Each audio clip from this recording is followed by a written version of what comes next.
Hi everyone, welcome back to Eurovision Fantasia. It's Cara, and today I'm very, very excited because I am joined by Chris from Smash Into Pieces, who is competing in Melodifestivalen 2024. Thank you so much for coming today. Appreciate you taking your time. You're very, very busy. So thank you so much for coming to talk to me today. So obviously, as I mentioned before, you are entering Melfest 2024 as part of Smash Into Pieces. Can you please reintroduce yourself to the viewers? Obviously, you were in last year, so can you please just give a little refresher to our viewers about you guys? Well, first of all, I love your accent. Thank you.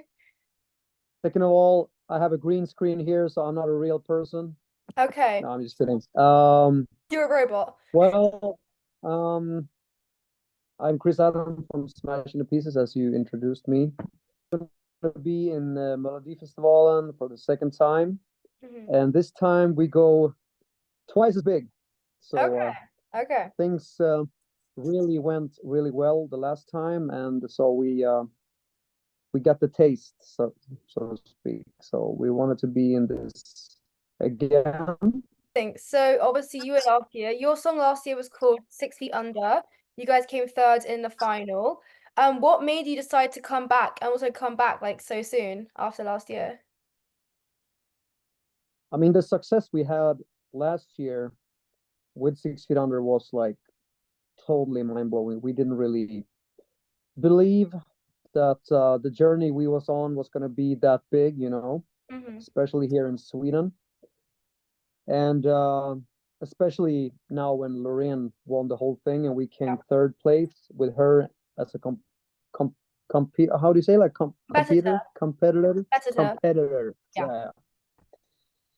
And so that was kind of huge for rock music to. Yes, we felt that even though we did our own stuff, Hmm.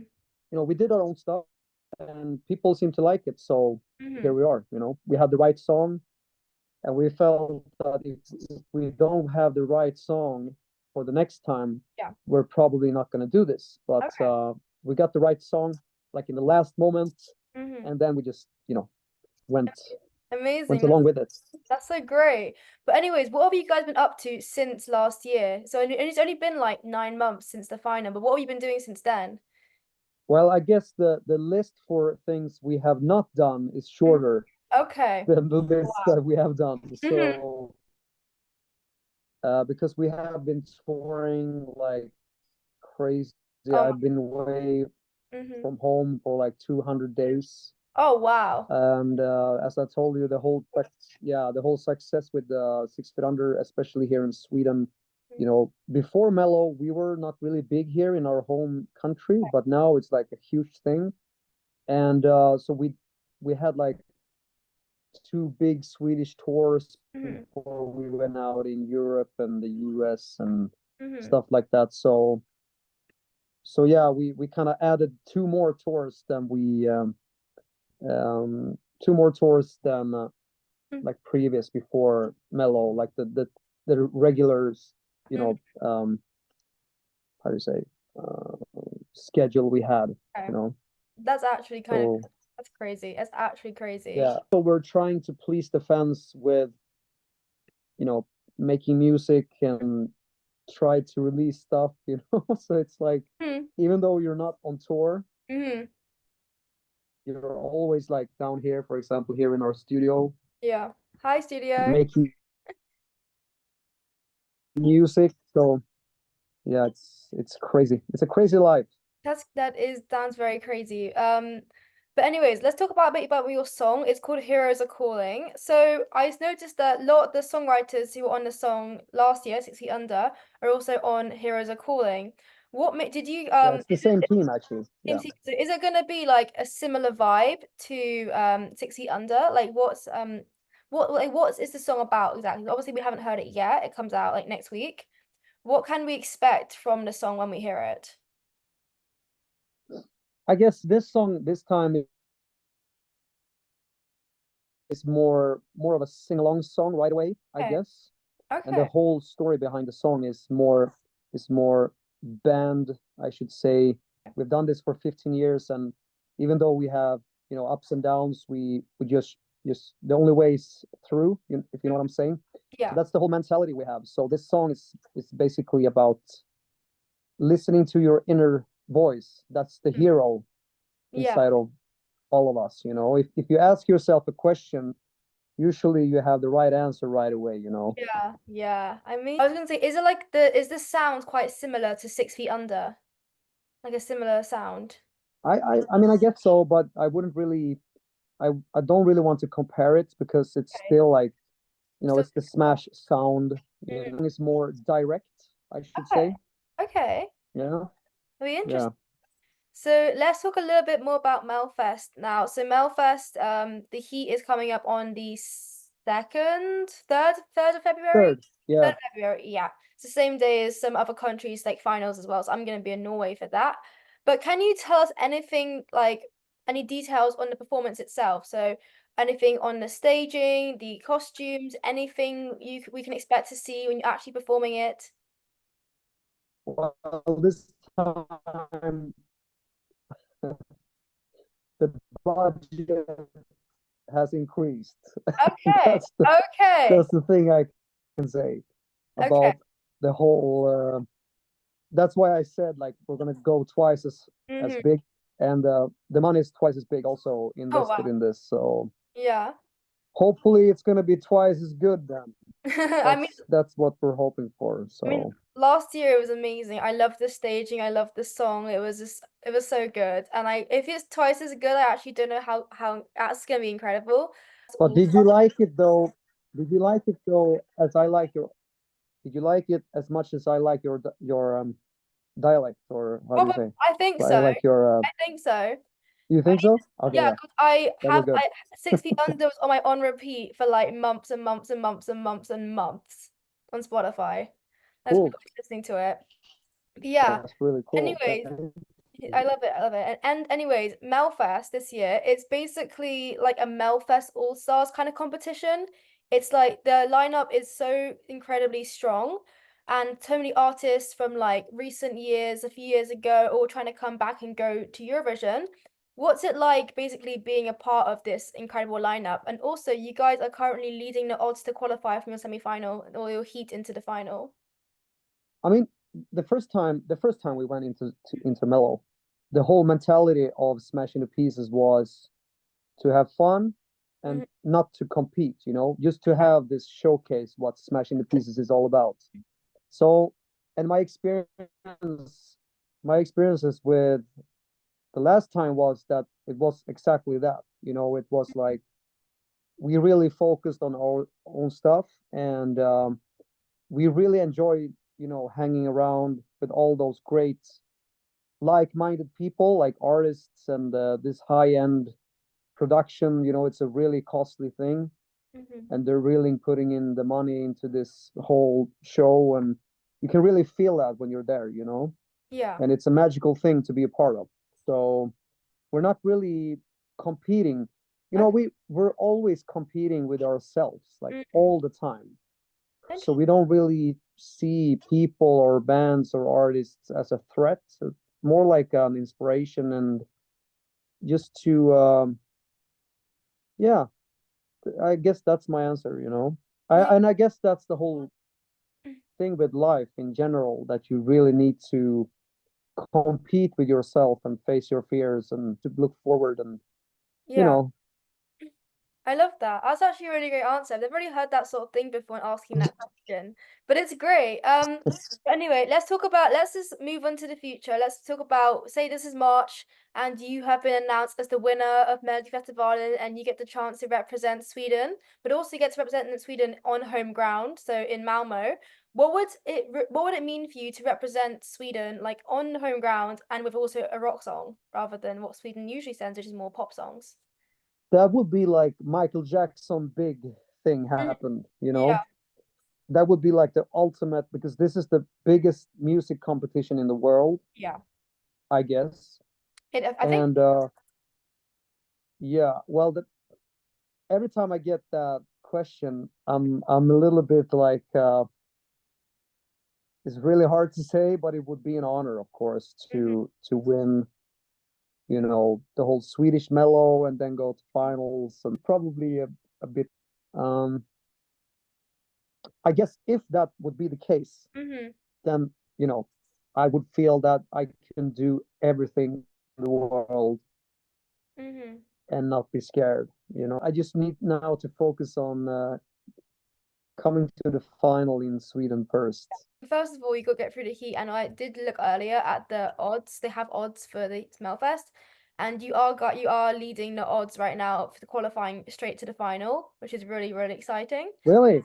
Yeah, you guys, That's it's cool. you guys, and then it's Adam Wood, and then I think it's Lisa Ajax and Samir and Victor in the order right now and the odds. So All yeah, right. yeah, That's good to know. yeah. So that's really exciting, and also you guys are closing this show, so you've got a really good position there. The closers are always, they got very good chance to qualifying. I think like all the people who closed the heats last year all got into the final. So I think you guys will be okay. But anyways, do you have any like memories from last year that were really like, special to you in Melfast? Yeah, I remember. Actually, it's it's so many things, but there's one thing in particular that I remember was like out of body experience. Okay, yeah. I mean, there's a girl in Sweden. I don't know if you know about her. She's like the Swedish diva number one. She's called Carola. Girly, yeah, yeah. Yeah, and everyone has talked about her for ages, and she's like the biggest artist in Sweden, I should say. Like as a name in Sweden, she's like the biggest thing we have here right now. I mean, if you compare to Europe or bands like that, obviously not. But in Sweden, it's like everybody knows who Carola is. She has this like 40-year career, and she's still going strong. And I remember when she had her like 40th celebration show in the after, like in between the acts, Yeah. and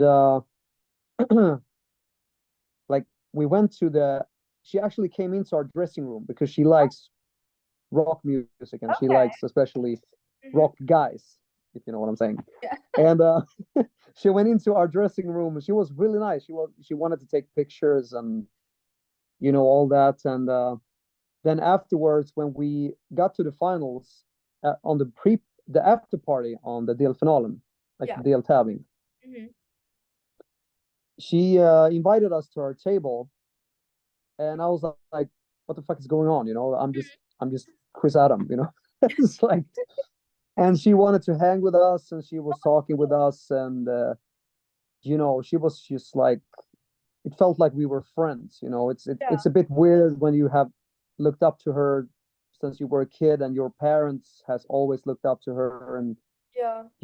it's a weird thing when you're all of a sudden in the same room as everyone else that are super famous, Mhm. and you're Yeah. one of them, One of but them. I still see me as Chris Adam, the guy that just wanted to play music and hang with my band in the rehearsal rooms. Yeah. It's weird. It's just weird. Amazing. It's weird because and also I guess we all in this band have the same mentality that we're not really looking for fame. We're more like we're living our dream already. But like 4 years ago, we could take out salaries for working with music every day. That's like that has always been my dream, and now I've been living it for 4 years. Even though we have like a 15-year-old career, Mhm. but all of a sudden we could earn money from this, and we can take out money from this, and that was like the biggest dream already checked on the bucket list. You know what I'm saying? Yeah. So I'm already living my dream since 4 years ago, and I have lovely friends, a lovely girlfriend, lovely son. I have a new baby on the way. I have everything is just like it's, I my life is good, I love that. and That's so and great. everyone is healthy, and that's the only thing I really want. You That's know. that's so incredible. And before we finish, do you have any like Eurovision memories or any Melfest memories or any favorite artists or acts from any of the competitions? Nordman, Nordman, yeah. Yeah. yeah, because he has a really interesting life history. He has been struggling with alcohol and drugs and stuff like that, like the typical how how it goes for people that are in this industry, I guess. And I guess he's been to jail and all of that. So, but he had like a recovery song, that he was really. I guess it was a beautiful thing to see him reconcile with the old him. Yeah. And he can share it. And we had kind of the same story, I guess, with our songs last year. So, and I have family that has struggled a lot with alcohol and drugs, and it was lovely to see him like be so filterless with all of that. And we had also a good chemistry, and yeah, it was nice. I guess I liked him the most because he was really genuine in the things that he did. So, and I like people that are genuine. Actually my last question I had for you today. So thank you so much for coming to talk to me today. Really, really appreciate it because you've been so busy and you've got a lot of things going on. And I wish you the best of luck for the competition next week in Malmo. And before we leave, do you have a message you want to share with everyone who's watching this interview today? Yeah, well, I'm looking forward to our next interview. Yes. Yes. Well, before the final, we'll figure it out. Yeah, that's probably the thing I want to say. And I also want to say that I'm so thankful for everyone that are supporting us. And it's a weird thing that people are listening to your music. So I'm really thankful for that people enjoy it. And I can't wait to see everyone on the shows, because there is actually where you can interact and talk to people, and I love talking to people as much as I can, and talking to you, and hearing your lovely accent, and all of that. So, and so I hope I can hear it in real life soon. Yes, thank you so much.